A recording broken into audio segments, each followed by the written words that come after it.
Infelizmente, o Brasil paga um preço cada vez mais alto, deputada Carmen Zanotto, pela eleição de uma pessoa totalmente despreparada para governar o nosso país.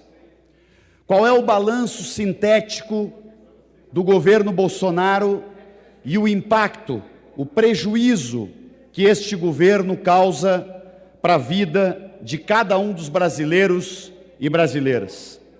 Se fosse resumir em alguns itens, em primeiro lugar, é um governo que agravou profundamente a crise econômica do país. Permitiu uma política econômica por onde a inflação se descontrolou. Hoje o Brasil tem a maior taxa de inflação dos últimos 28 anos, presidente Felício. A maior inflação dos últimos 28 anos. Este é o resultado da política econômica conduzida por Bolsonaro. Para além disto, esta inflação descontrolada, o conjunto de conflitos permanentes que o presidente Bolsonaro insiste em produzir no país, leva a um desarranjo da economia brasileira, leva a uma instabilidade econômica profunda, e o Brasil hoje vive a realidade de ser um dos 10 países com maior nível de desemprego do mundo. E vejam como eu digo sempre que a pandemia atingiu a todos os países. Mas é aqui no Brasil de Bolsonaro que o Brasil consegue chegar nesta triste marca de ser um dos 10 países com maior desemprego do mundo.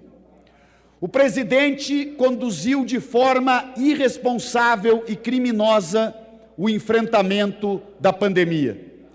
Ele incentivou aglomerações, ele procurou desqualificar as determinações da ciência para proteger a vida do nosso povo, ele fez campanha contra as vacinas, ele atrasou a compra de vacinas, ele contestou o uso de máscaras, enfim, tudo que ele fez durante a pandemia foi para atrapalhar os profissionais de saúde, a ciência e todos nós brasileiros que lutávamos com governadores, prefeitos, profissionais de saúde para controlar a pandemia.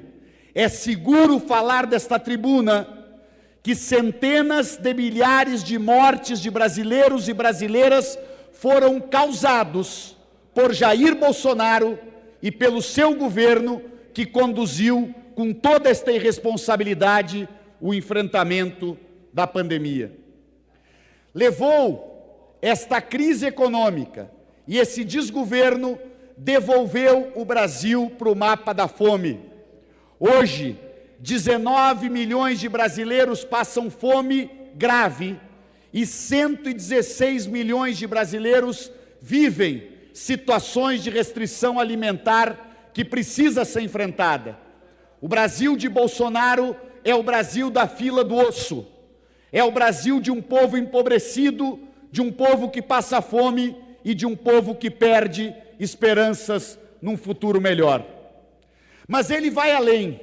Este balanço, que esses poucos minutos não me permitem fazer de forma completa, encontra a política ambiental, em que Bolsonaro metodicamente desestruturou o sistema de proteção ambiental brasileiro.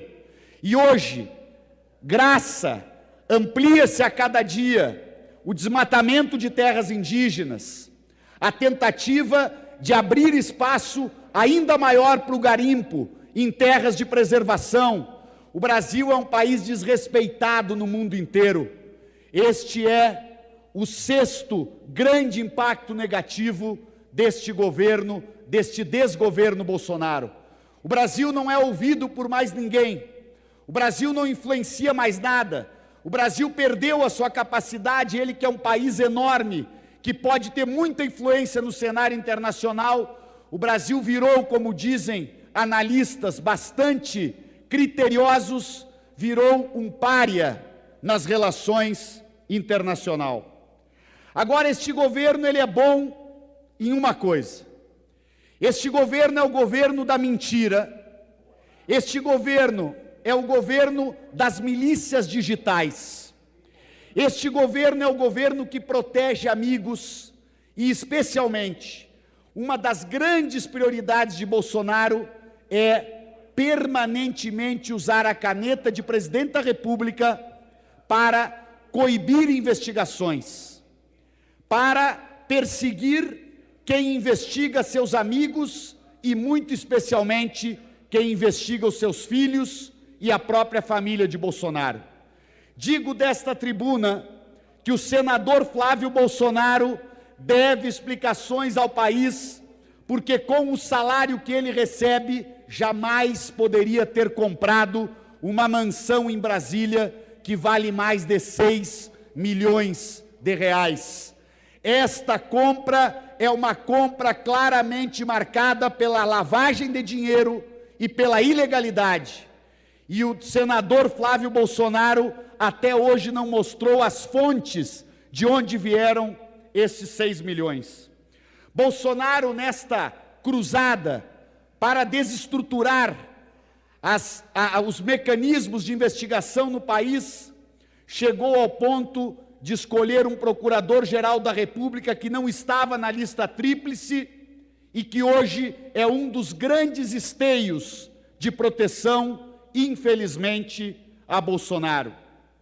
Por fim, e para concluir, senhor presidente, esta rede de mentiras, esta fábrica de ódios e de intolerância, esta tentativa de se apropriar da bandeira de todos os brasileiros como se fosse uma bandeira do seu próprio partido, esta instrumentalização da pátria, da religiosidade, este uso da religião dos brasileiros que desrespeita as convicções religiosas para a finalidade política de alimentar o seu projeto de poder, é outra das questões fundamentais que me leva a pedir a todos os brasileiros: vamos virar a página do bolsonarismo e de Bolsonaro.